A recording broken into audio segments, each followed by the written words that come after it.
पिछले साल चले हम तो पिछले साल 7 अक्टूबर को हमास ने इजराइल पर अचानक घातक हमला किया। इस हमले में इजराइल के 1100 से ज्यादा नागरिक मारे गए और 251 नागरिकों को हमास ने अगवा कर लिया। और इस हमले के बाद इजराइल संभला भी नहीं था कि 8 अक्टूबर को उसकी उत्तरी सीमा पर हिजबुल्लाह ने मिसाइल दागना शुरू कर दिया। इस वजह से हमले को सही साबित करने के लिए हिजबुल्लाह ने दुनिया से यह कहा कि वो हमास के साथ अपनी दोस्ती के खातिर इजराइल को सबक सिखा रहा है। और पिछले 1 साल में हमास के बाद अगर इजराइल को सबसे अधिक किसी ने नुकसान पहुंचाया है तो वो है हिजबुल्लाह। और दोनों के संघर्ष में अब तक 700 लोगों की जान जा चुकी है। हालांकि इनमें से ज्यादातर हिजबुल्लाह के लड़ाके हैं। हालांकि मरने वालों में 50 के करीब इजरायली सैनिक और 100 के करीब आम लोग भी शामिल हैं। आइए अब हम आपको पूरा सच बताते हैं कि इजराइल के निशाने पर आखिर हिजबुल्लाह क्यों है। दरअसल इजराइल की सबसे बड़ी दिक्कत यह है कि हिजबुल्लाह के हमलों की वजह से उत्तरी इजराइल में रहने वाले करीब 96,000 लोगों को अपना घर छोड़ना पड़ा है, कैंपों में जाना पड़ा है।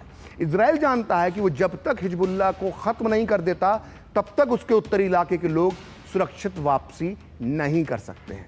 इसी साल जुलाई में हिजबुल्लाह के हमले में इजराइल के कब्जे का जो गोलन हाइट्स इलाका है वहां पर 12 बच्चों की मौत हुई थी। और इसके बाद इस खतरनाक हमले के बाद इजराइल ने बदला लेने की कसम खाई थी और तभी से इस युद्ध में तेजी आई, लेबनान के साथ संघर्ष में तेजी आई। दरअसल इस नए संघर्ष के पीछे जमीन का विवाद भी है। 2006 में हिजबुल्लाह इजराइल युद्ध में संयुक्त राष्ट्र ने एक समझौता करवाया था जिसके मुताबिक हिजबुल्लाह को सीमा से 29 किलोमीटर पीछे हटना था। यानी हिजबुल्लाह ने को पीछे जाना था अपने इलाकों से, लेकिन उसने ऐसा करने से इनकार कर दिया। और अब इजराइल हिजबुल्लाह को अपनी उत्तरी सीमा से 8 से 10 किलोमीटर पीछे हटने की बात कह रहा है कि पीछे 8 से 10 किलोमीटर हिजबुल्लाह हट जाए। दरअसल हिजबुल्लाह की जो एंटी टैंक गाइडेड मिसाइल की जो रेंज है वो 10 किलोमीटर तक है फिलहाल।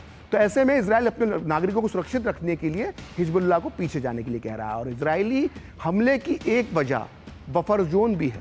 दरअसल दक्षिणी लेबनान में स्थित एक बफर जोन पर कब्जा करना इजराइल का मकसद बताया जा रहा है। इजराइल यहां से हिजबुल्लाह के लड़ाकों को सीमा से पीछे धकेलना चाहता है। और इसके अलावा हिजबुल्लाह इजराइल के सभी दुश्मन संगठनों में सबसे ताकतवर है।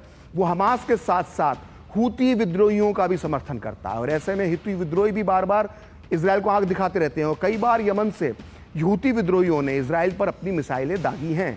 ऐसे में इजराइल हिजबुल्लाह को खत्म कर देता है तो उसके बाकी दुश्मन अपने आप घुटने टेक देंगे। तो इजराइल का प्लान अपनी जगह है, लेकिन हिजबुल्लाह ने भी अपनी तैयारी पूरी कर रखी है। खबर तो ये तक है कि वो पिछले 1 साल से तैयारियों में जुटा हुआ था। आइए सुनते हैं कि इस मामले पर रक्षा विशेषज्ञ आदि अचिंत क्या कहते हैं। अगर आप तैयारी के हिसाब से देखें तो हिजबुल्लाह की तैयारी तो काफी टाइम से चल ही रही है और इनके पास कम से कम 1 साल रहा है जब इनको पता है कि भाई इजराइल के ऊपर अगर हमको कुछ करना है, एक फ्रंट खोलना है, तो वो काफी टाइम से तैयारी कर ही रहे हैं। अपने पास, जैसे मैंने आपको बताया, उनके पास काफी हद तक लॉन्चर्स हैं और काफी लोग भी हैं।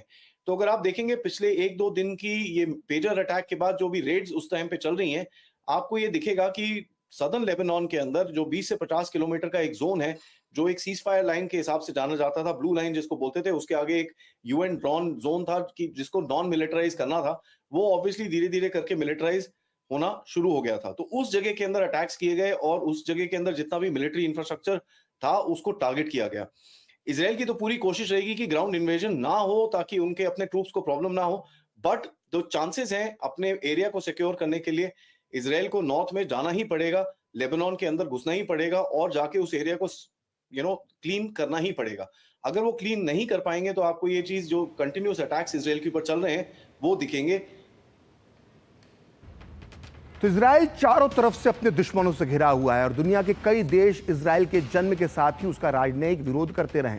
इनमें से कई देशों के समर्थन से चलने वाले हमास जैसे आतंकी समूह भी इजराइल पर हमला करते हैं, लेकिन इनमें सबसे घातक और ताकतवर है हिजबुल्लाह। हिजबुल्लाह की सैन्य ताकत किसी छोटे मोटे देश के बराबर है।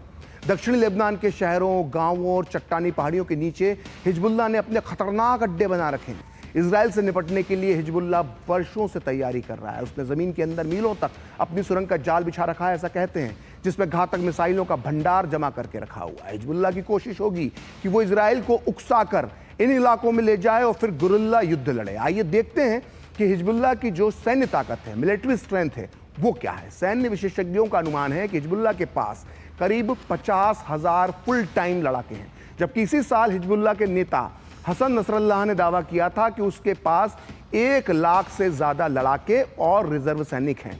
हिजबुल्लाह की सबसे खतरनाक दस्ते का नाम है रादवान फोर्स, जिसमें 2,500 कमांडो हैं, और हिजबुल्लाह के पास 1,20,000 से लेकर 2 लाख तक रॉकेट और मिसाइल मौजूद हैं। हिजबुल्लाह का सबसे बड़ा सैन्य हथियार है बैलिस्टिक मिसाइल, जिसके हजारों में होने का अनुमान है। इसमें 250 से 300 किलोमीटर की दूरी तक मार करने वाली 1500 मिसाइलें शामिल हैं।